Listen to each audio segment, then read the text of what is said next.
नमस्कार, YouTube channel best classes bye ABS में आपका स्वागत है। सफलता के दरवाजे हमेशा खुले रहते हैं। सफलता के दरवाजे हमेशा खुले रहते हैं। वो हम सब पर निर्भर करता है कि हम उसे पार कर पाते हैं या नहीं कर पाते। इसी के साथ हम अपनी क्लास स्टार्ट करते हैं। बेस्ट क्लासेस के अंदर 12th क्लास आज स्टार्ट करेंगे और 12th क्लास के अंदर हम लेबोरेटरी की कुछ नॉर्मल वैल्यू होती हैं जो ब्लड टेस्टिंग के द्वारा हमें पता चलता है कि कौन सी चीज़ कितनी नॉर्मल है, वो पढ़ेंगे आज। सबसे पहले आता है सोडियम। जो सोडियम है वो कितना होता है बॉडी के अंदर, इसको हम क्या बोलते हैं, एक्स्ट्रा सेलुलर फ्लूइड भी बोलते हैं। क्या बोलते हैं? Extra cellular fluid. Extra cellular fluid है या सोडियम की जगह आ सकता है एक्स्ट्रा सेलुलर फ्लूइड, या इसको हम डिनोट करते हैं Na+ से। इसके ऊपर पॉजिटिव आयन होता है इसलिए पॉजिटिव आएगा। ये इसकी नॉर्मल वैल्यू होती है 135 से 145 mg/dl, यानी कि ये मिलीग्राम पर डेसीलीटर के हिसाब से होती है। हमेशा ये वैल्यू हमेशा ध्यान में रखनी है कि हम किसी चीज़ की नॉर्मल वैल्यू किसके अंदर दर्शा रहे हैं। ठीक है, सोडियम होता है 135 से 145 mg/dl। पोटासियम, जो पोटासियम है हम के से डिनोट करते हैं, ये होता है हमारा intra cellular fluid. Intra cellular fluid, इसकी वैल्यू होती है 3.5 से 5.5 mg/dl। कितनी होती है? 3.5 से 5.5 mg/dl। क्लोराइड्स, क्लोराइड कितना होता है हमारा 98 से लेके 105। इसके अंदर देखो वैल्यू चेंज हो गई है। इसके अंदर हम ये जो वैल्यू है ये किसके अंदर देखते हैं? मिली इक्विवेलेंट पर लीटर के अंदर। पर लीटर के अंदर, ये डेसीलीटर के अंदर देख रहे थे, लेकिन ये लीटर के अंदर देखेंगे कि मिली इक्विवेलेंट पर लीटर कितनी वैल्यू है। कई बार जैसे क्वेश्चन पूछते हैं उसके अंदर सिर्फ वैल्यू चेंज कर देते हैं लेकिन रेंज सेम रहती है। तो हमेशा हमें कोई भी अगर नॉर्मल वैल्यू पढ़ रहे हैं तो उसके साथ में हमें ये बताना चाहिए कि किस चीज़ के अंदर हम ये वैल्यू दे रहे हैं। तो क्लोराइड होता है 98 से 105 मिली इक्विवेलेंट पर लीटर नॉर्मल होती है। हमारा पीटी क्या होता है? Prothrombin time. क्या होता है पीटी? हमारा प्रोथ्रोम्बिन टाइम होता है। प्रोथ्रोम्बिन टाइम का मतलब, जो प्रोथ्रोम्बिन क्या है? क्लोटिंग फैक्टर है जो क्या करता है? हमारे ब्लड के अंदर क्लोट बनाने का काम करता है। अगर कहीं पे चोट वगैरह लग गई तो वहाँ पे जो हमारे प्लेटलेट्स हैं वो इकट्ठी हो जाएंगी और क्लोट बनाना स्टार्ट कर देंगी। तो वो टाइम कितना होता है? प्रोथ्रोम्बिन टाइम 9.6 से लेके 11.8 सेकंड के अंदर देखते हैं ये कि 9.6 से लेके 11.8 सेकंड के अंदर हमारा प्रोथ्रोम्बिन है वो बनना स्टार्ट, यानी कि बन जाता है, क्लोट बनना स्टार्ट हो जाता है। और ये किसके द्वारा बनाया जाता है? प्रोथ्रोम्बिन जो फैक्टर होता है वो लीवर के द्वारा बनाया जाता है। किसके द्वारा बनाया जाता है? लीवर के द्वारा ये बनाया जाता है। ठीक है, फिर है BT time. Prothrombin clotting time. BT time का मतलब जो ब्लीडिंग टाइम होता है, कि ब्लीडिंग टाइम कितना है। ब्लीडिंग टाइम हम दो प्रकार से देखते हैं कि अगर हमने मान लो कई बार क्या करते हैं, जो ब्लीडिंग टाइम है और क्लोटिंग टाइम वो कैसे देखते हैं, जैसे ब्लड टेस्ट किया उसी से पता चल जाता है कि कितनी देर जो कितनी देर तक वो ब्लड ब्लीड कर रहा है, यानी कि ब्लीडिंग टाइम देखेंगे। ये दो मेथड से देखते हैं। एक तो IVY मेथड से देखते हैं, इसके अंदर तो 3 से लेके 6 मिनट तक ब्लीडिंग टाइम होता है। एक डक मेथड से देखते हैं, ये होता है 1 से लेके 3 मिनट तक, यानी कि जो IVY मेथड है उसके अंदर हम देखते हैं। ये क्वेश्चन कई बार पूछते हैं कि IVM मेथड के द्वारा कितना ब्लीडिंग टाइम है और डक मेथड के द्वारा कितना होता है। तो IVY मेथड के द्वारा 3 से लेके 6 मिनट तक का टाइम होता है ब्लीडिंग का, और डक मेथड के द्वारा 1 से लेके 3 मिनट तक का टाइम होता है। फिर आता है हमारा ESR। ESR का मतलब होता है हमारा इरिथ्रोसाइट सेडिमेंटेशन रेट।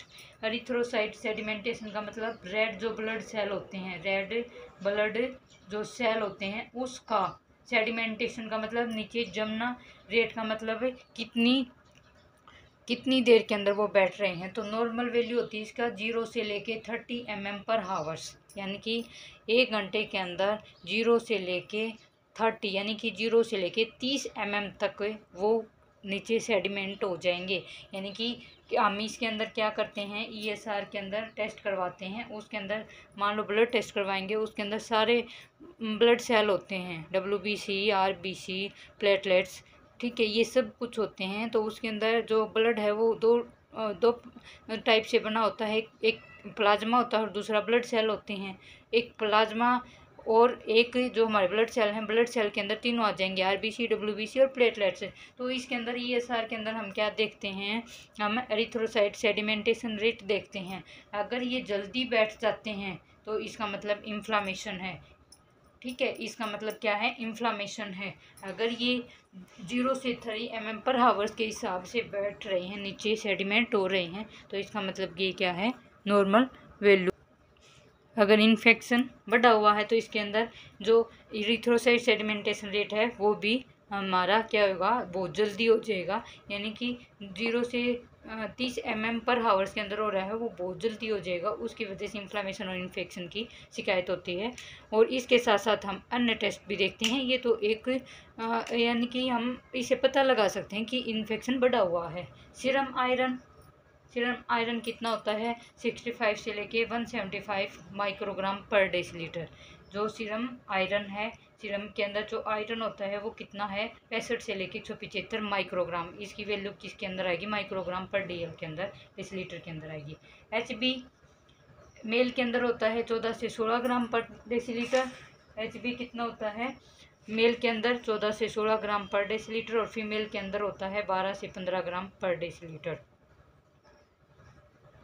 ठीक है, ये HB होता है। और बच्चों के अंदर होता है ये 18 से जो एट बर्थ पे जो होते हैं उनका 18 से 22 ग्राम पर DL होता है। वैसे इन सब की वैल्यू हर एक बुक के अंदर अलग अलग देखने को मिलेगी, लेकिन ये एक एस्टीमेट होता है। इसके मान लो ये 135 आ गई तो ये 134 से 148 तक भी हो सकती है, ठीक है। ऐसी वैल्यू कभी नहीं आती। इसके अंदर वैल्यू के अंदर बहुत ज़्यादा गैप आएगा कि ये नहीं है कि 136 से 146 mg पर DL दे लिया जैसे ऑप्शन के अंदर, तो इनके अंदर डिफरेंस आता है। तो ये थोड़ी बहुत जैसे ये आती 3.5 से लेके 5.0, कई बुकों के अंदर 5.0 भी दे रखी है। तो ये थोड़ी बहुत वैल्यू कम ज़्यादा होती है। इसी के आधार पर हम पता लगा सकते हैं कि नॉर्मल वैल्यू क्या है। कभी भी ऑप्शन के अंदर इससे 1 पॉइंट कम हो गया, इससे 1 पॉइंट ज़्यादा हो गए या 2 पॉइंट ज़्यादा हो गए, ऐसे नहीं आते, थोड़ी बहुत कम ज़्यादा हो सकती है। फिर है मायोग्लोबिन क्या है, ये इसके अंदर मायोग्लोबिन ये हार्ट के अंदर जो मसल्स होते हैं उनको क्या करता है, ये ऑक्सीजन सप्लाई करता है। इसका लेवल होता है लेस देन 90 माइक्रोग्राम पर DL, यानी कि 90 से जो माइक्रोग्राम होता है उससे कम होता है ये। अगर मान लो मायोग्लोबिन है, इसका लेवल 90 से ऊपर बढ़ जाता है, 90 से ऊपर बढ़ जाता है, तो ये किसकी कंडीशन को डिनोट करता है, MI, मायोकार्डियल इंफ्राक्शन, हार्ट अटैक वगैरह, इनकी क्या करेगा, ये कंडीशन को दर्शाएगा। और इसकी वजह से क्या हो जाएंगे, जो स्केलेटन के मसल्स हैं और जो हार्ट के मसल्स हैं वो क्या होने लग जाएंगे, डैमेज होने स्टार्ट हो जाते हैं, ठीक है। फिर एल्ब्यूमिन कितना होता है, 3.5 से लेके 5.5 ग्राम पर DL होता है, 5 ग्राम पर DL होता है। ये कितना होता है, 3.5 से लेके 5 ग्राम पर DL तक होता है। एल्ब्यूमिन किसका पार्ट होता है, ये प्रोटीन का पार्ट होता है। एल्ब्यूमिन किसका पार्ट होता है, प्रोटीन का पार्ट होता है। और ये नॉर्मल वैल्यू क्या होती है, और एल्ब्यूमिन क्या काम करता है, जो हमारा ऑस्मेटिक प्रेशर होता है उसको बना के रखता है। और जितने हार्मोन्स होते हैं, एंजाइम्स होते हैं, उनको मेंटेन करने का काम करता है एल्ब्यूमिन, क्योंकि ये क्या बनाएगा, ऑस्मेटिक प्रेशर को बना के रखेगा। ऑस्मेटिक प्रेशर को बना के रखेगा तो हमारे सेल के अंदर क्या करेगा, जो एंजाइम होते हैं, जो हार्मोन्स होते हैं, उनको भी मेंटेन करता है। इसका नॉर्मल वैल्यू कितनी होती है, 3.5 से 5 ग्राम पर DL तक होती है। अगला है बिलिरुबिन लेवल हमने पहले भी पढ़ा था।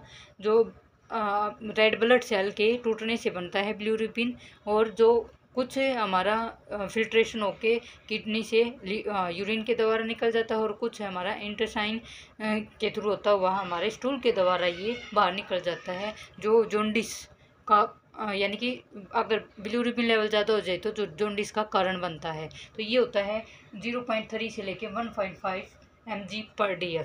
कितना होता है बिलीरुबिन लेवल? 0.3 से लेके 1.5 mg/dl होता है। ये डायरेक्ट और इनडायरेक्ट 2 टाइप का होता है। कोलेस्ट्रॉल लेवल होता है 140 से लेके 199 mg/dl। कोलेस्ट्रॉल क्या करता है? कोलेस्ट्रॉल के अंदर जो फैट को दिखाता है कि हमारी बॉडी के अंदर कितना फैट जमा हुआ है। तो 140 से लेके 100, यानी कि इसको हम बोल सकते हैं लेस देन 200 mg/dl, यानी कि ये 200 से कम होता है। और नॉर्मल वैल्यू की बात करें तो 140 से 199 mg/dl तक होता है। LDL भी क्या है? LDL और HDL दोनों क्या हैं? हमारे फैट के टाइप हैं। फैट के क्या हैं? टाइप्स हैं। ये तो होता है LDL होता है, ये होता है लो डेंसिटी लिपिड्स, जिसको हम क्या बोलते हैं? बैड कोलेस्ट्रॉल बोलते हैं, बैड फैट बोलते हैं या बैड कोलेस्ट्रॉल बोलेंगे। इसको बैड फैट बोल सकते हैं या कोलेस्ट्रॉल बोलते हैं।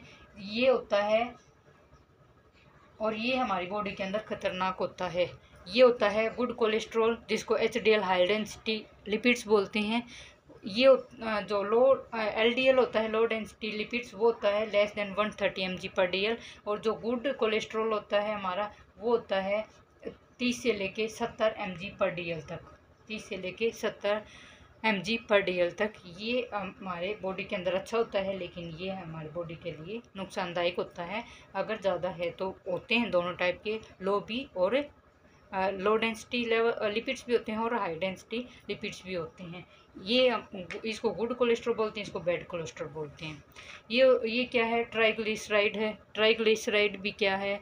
ये भी एक प्रकार का फैट का टाइप है, जो हमारी बॉडी के अंदर लेस देन, जिस प्रकार से कोलेस्ट्रॉल लेवल बता दिया उसी प्रकार से अगर हम कोलेस्ट्रॉल टेस्ट करवाते हैं, एक तो कोलेस्ट्रॉल की वो अकेली वॉल्यूम आती है और एक के अंदर LDL, HDL और ट्राइग्लिसराइड, ये तीनों क्या होते हैं? हमारे टेस्ट आते हैं उसके अंदर। तो एक तो नॉर्मल वैल्यू ओनली कोलेस्ट्रॉल के लिए नॉर्मल वैल्यू आ गई कि कोलेस्ट्रॉल की कितनी होती है। और कई बार जैसे टेस्ट करवाते हैं उस टाइम पे पूछते हैं कि कौन सा टेस्ट करवाना है, एक तो सिंपल कोलेस्ट्रॉल करवाना और एक के अंदर ये तीनों टाइप आ जाएंगे कि इसमें पता चल जाएगा कि कौन सा कम है, कौन सा ज़्यादा है, नॉर्मल वैल्यू कौन से की है। तो इस प्रकार से LDL, HDL और ट्राइग्लिसराइड, इस प्रकार से हम कोलेस्ट्रॉल टेस्ट करवाते हैं, तीनों आ जाते हैं। तो ये होता है लेस देन 200 mg/dl, यानी कि 200 mg से कम होता है, ये पूरा लेवल आ जाएगा कोलेस्ट्रॉल का।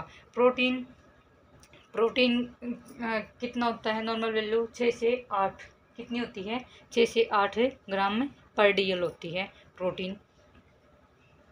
अगला है ग्लूकोज लेवल।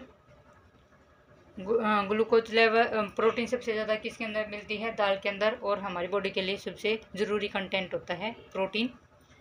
ठीक है। ग्लूकोज लेवल जिसको ब्लड शुगर बोलते हैं, नॉर्मल वैल्यू होते हैं 70 to 110 mg/dl। किसी के अंदर आता है ये 80 to 120 mg/dl, यानी कि किसी के अंदर ये 80 से 120 mg/dl बुक के अंदर देखने को मिलता है। और वैसे नॉर्मल वैल्यू है 70 से 110 mg/dl। नॉर्मल वैल्यू आई है ये। वैसे फास्टिंग का अलग होता है और खाना खाने का बाद अलग होता है। एक ये आता है, इसके द्वारा भी हम क्या करते हैं? ग्लूकोज टेस्ट करते हैं। इसको बोलते हैं HbA1c, यानी कि ये इस प्रकार से भी आ सकता है कई बार A1c, सी छोटा आएगा। इसके अंदर क्या होता है कि ये हमारा क्या है कि इसको बोलते हैं हमें ग्लाइकेटेड हीमोग्लोबिन। ये क्या होता है? ग्लाइकेटेड हीमोग्लोबिन के अंदर क्या होता है कि जो रेड ब्लड सेल होते हैं उसके अंदर जो ग्लूकोज लेवल है वो कितना है? ये होता है less than 7%।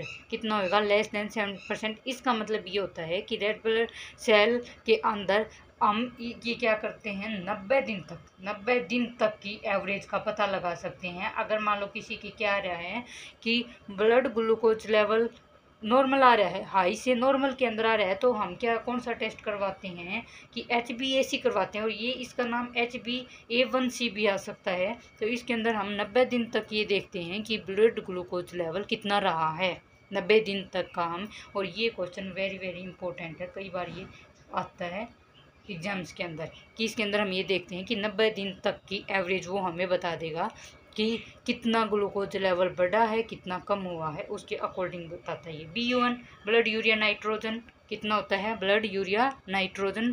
Blood urea nitrogen क्या है, ब्लड यूरिया नाइट्रोजन है ये किसके द्वारा बनाया जाता है, लीवर के द्वारा बनाया जाता है। और BUN क्या होता है, ब्लड यूरिया नाइट्रोजन। ब्लड का मतलब ब्लड के अंदर यूरिया और नाइट्रोजन दोनों क्या हैं, वेस्ट प्रोडक्ट होते हैं। क्या होते हैं, वेस्ट प्रोडक्ट होते हैं, जो किसके द्वारा बनाए जाते हैं, लीवर के द्वारा बनाए जाते हैं, और जो किडनी के द्वारा फिल्ट्रेशन होकर यूरिन के द्वारा बाहर निकल जाते हैं। ठीक है, किडनी से फिल्ट्रेशन होकर हमारी बॉडी से पास आउट कर दिए जाते हैं। ये होते हैं 8 से 25 mg/dl। 8 से 25 mg/dl इसका नॉर्मल वैल्यू होती है। इससे ज़्यादा है तो इसका मतलब वेस्ट प्रोडक्ट हमारी बॉडी के अंदर जमा है। और BUN सबसे ज़्यादा किडनी की जिसके अंदर प्रॉब्लम होती है उनके अंदर सबसे ज़्यादा देखने को मिलता है। फिर आता है कैल्शियम लेवल हमारा 8.6 से लेके 10 mg/dl तक हमारा, ये 8.5 से लेके 10.5 तक भी आ जाता है किसी बुक के अंदर। तो ये 8.6 से लेके 10 mg/dl हमारा कैल्शियम का नॉर्मल वैल्यू होता है। बहुत सारी वैल्यू हैं लेकिन ये सबसे ज़्यादा इंपॉर्टेंट है, वो करवाई हैं। फिर नॉर्मल वैल्यू की कभी एक क्लास फिर लेंगे, लेकिन सबसे इम्पोर्टेंट है वो आपको करवा दी हैं। धन्यवाद, आज के लिए इतना ही।